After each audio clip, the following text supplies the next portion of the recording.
China has become the world's biggest bilateral creditor, lending more than $1.5 trillion in direct loans and trade credits to over 150 countries. One striking figure captures the challenge that has followed. Between 2008 and 2021, Beijing spent about $240 billion bailing out countries that were struggling to repay loans tied to its Belt and Road Initiative, BRI. For a country that once prided itself on caution in foreign finance, the sheer scale of today's overseas exposure is astonishing. Supporters call this global building spree visionary. Critics warn of a debt trap. The truth, as is often the case, lies somewhere in between.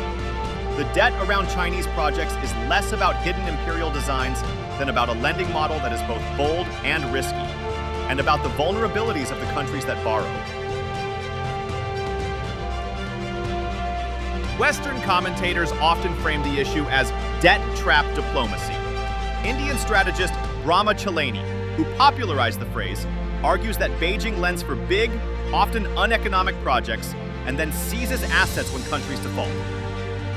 Former U.S. Secretary of State Mike Pompeo went further, accusing China of using corruption techniques and non-transparency to gain leverage. Some examples seem to fit the narrative.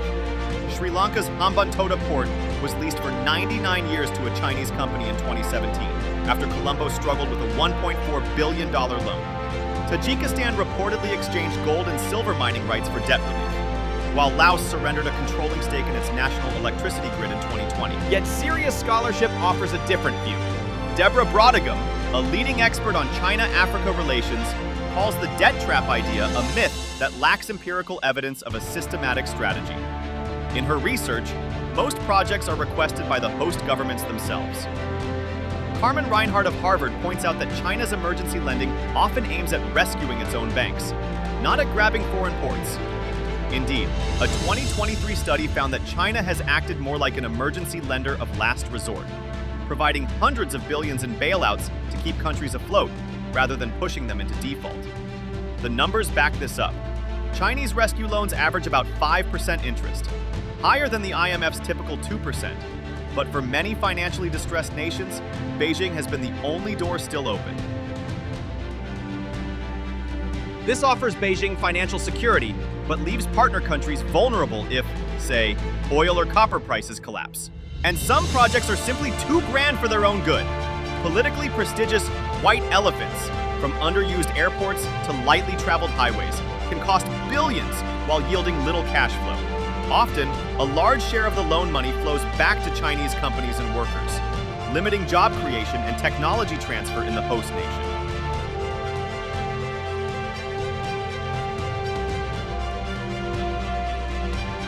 The dynamics become clearer on the ground.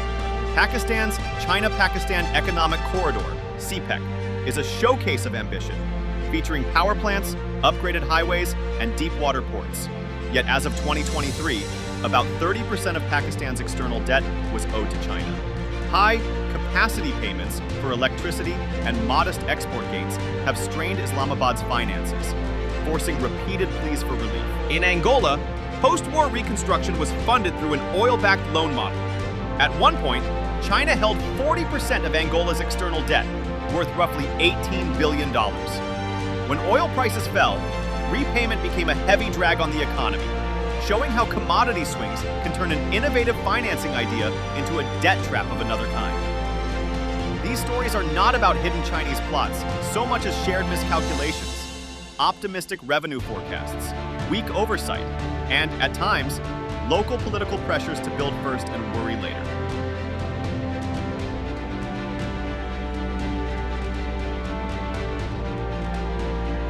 Beijing now faces the consequences of this lending surge.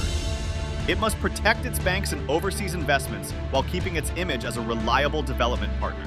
Bailouts and debt restructuring, from Zambia to Sri Lanka, show that China is adapting, but at significant financial and diplomatic cost. Recent years have already seen a shift. New BRI guidelines emphasize small and green projects, cleaner energy, and more thorough risk assessments. Total new overseas lending has fallen sharply since its mid-2010s peak. Still, past commitments, many with 20 to 30-year horizons, mean the debt overhang will remain a feature of China's global role for decades. For borrowing countries, the lesson is clear. Discipline and transparency matter. For China, the challenge is to keep building global connectivity without becoming the world's unwilling bailout machine.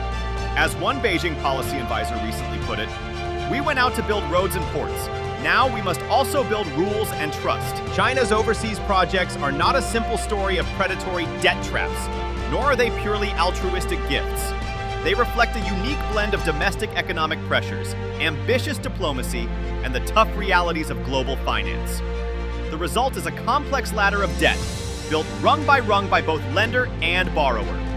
The path forward demands greater transparency, better project vetting, and multilateral cooperation from Beijing, from international institutions, and from the borrowing nations themselves. Only then can the promise of the Belt and Road be fulfilled without leaving future generations, in China and abroad, to shoulder an avoidable burden of debt. China's overseas projects are not a simple story of predatory debt traps, nor are they purely altruistic gifts. They reflect a unique blend of domestic economic pressures, ambitious diplomacy, and the tough realities of global finance. The result is a complex ladder of debt, built rung by both lender and borrower. The path forward demands greater transparency, better project vetting, and multilateral cooperation from Beijing, from international institutions, and from the borrowing nations themselves. Only then can the promise of the Belt and Road be fulfilled without leaving future generations, in China and abroad, to shoulder an avoidable burden of debt.